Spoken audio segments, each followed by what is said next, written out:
बाहेर जाऊन धाडी टाकण्यापेक्षा आमदार अभिजित पाटील यांनी तुकाराम मुंढे यांना दाखवला आरसा. कोणत्या अधिकाऱ्यांवर कारवाई होणार? व्हिडिओ पुढे बघण्यापूर्वी चॅनल सबस्क्राइब करा. IAS अधिकारी तुकाराम मुंढे यांनी अन्न आणि औषध प्रशासन विभागाचा कारभार हाती घेतल्यापासून धडाधड कारवाया सुरू केल्या. भेसळ आणि भेसळखोरांविरुद्ध त्यांनी कायद्याचा बडगा उगारल्यानं जनतेकडून त्यांच्यावर कौतुकाचा वर्षाव सुरू आहे. नागरिकांच्या आरोग्याशी खेळणाऱ्यांविरोधात ते धाडसी कारवाई करत असल्यानं अनेकांनी त्यांची आता बदली करू नका अशी सरकारकडे मागणी केली आहे. त्याचवेळी माढ्याचे आमदार अभिजित पाटील यांनी तुकाराम मुंढे यांना आरसा दाखवलाय. त्यांच्या आरोपांमुळे मोठी खळबळ उडाली आहे. तुकाराम मुंढेंनी बाहेर जाऊन धाडी मारण्यापेक्षा अगोदर त्यांनी त्यांच्या खात्यातील भ्रष्ट अधिकाऱ्यांना बडतर्फ करून घाण काढून अगोदर विभाग स्वच्छ करावा. छत्रपती संभाजीनगरमध्ये असलेले प्रशांत कुचेकर इलागे हे औषध प्रशासनातले 2 अधिकारी गुटख्याचे रॅकेट चालवतात.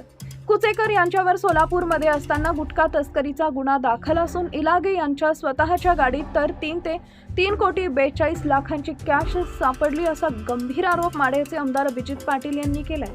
या आरोपांमुळे एकच खळबळ उडाली असून आता तुकाराम मुंढे काय निर्णय घेतात याकडे सर्वांचं लक्ष लागलंय. प्रशांत कुचेकर आणि इलागे या दोघांचा विषय सभागृहात मांडलाय तर दोघा अधिकाऱ्यांवर केवळ शिस्तभंगाची कारवाई केली.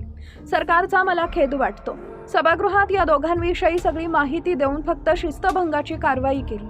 थेट या दोघांना बडतर्फ करण्याची गरज होती अशी अपेक्षा आमदार अभिजित पाटील यांनी व्यक्त केली आहे. अशी कारवाई केली तरच औषध प्रशासन स्वच्छ होईल असं ते म्हणाले. धाड टाकण्यापूर्वीच अधिकाऱ्यांकडून फोन. अशोक गुप्ता हा महाराष्ट्रात गुटख्याचे रॅकेट पोहोच करणारा चालवणारा व्यक्ती असून रॅकेटची साखळी राबवतोय. फतक धाडी टाकण्याला जाण्या अगोदर देखील या विभागातील अधिकारी गुटखा तस्करांना फोन करून माहिती देत आहेत. कोट्यवधीचा माल लाख रुपयाला दाखवला जातो.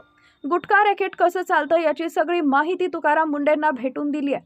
100 रुपयाला 10 मिळणाऱ्या गुटख्यांच्या पुढे आता मुंढे यांच्या धास्तीमुळे 100 रुपयात आता 3 मिळत आहेत असा दावा पाटील यांनी केलाय. ऑपरेशन तुतारीवरही आमदार अभिजित पाटील यांनी मत व्यक्त केलंय. मी या बैठकीत होतो. उद्धव ठाकरेंच्या स्नेहभोजन घेऊन आलो. मी बैठकीला दांडी मारल्याच्या चुकीच्या बातम्या समोर आल्या. शरद पवारांनी सांगितलं आहे त्याप्रमाणे एकही जण पक्षातून जाणार नाही असा दावा त्यांनी व्यक्त केलाय. तर विश्वास नांगरे पाटील यांनी संघाशी संबंधित कार्यक्रमाला हजेरी लावल्याप्रकरणी त्यांनी टीका केली आहे.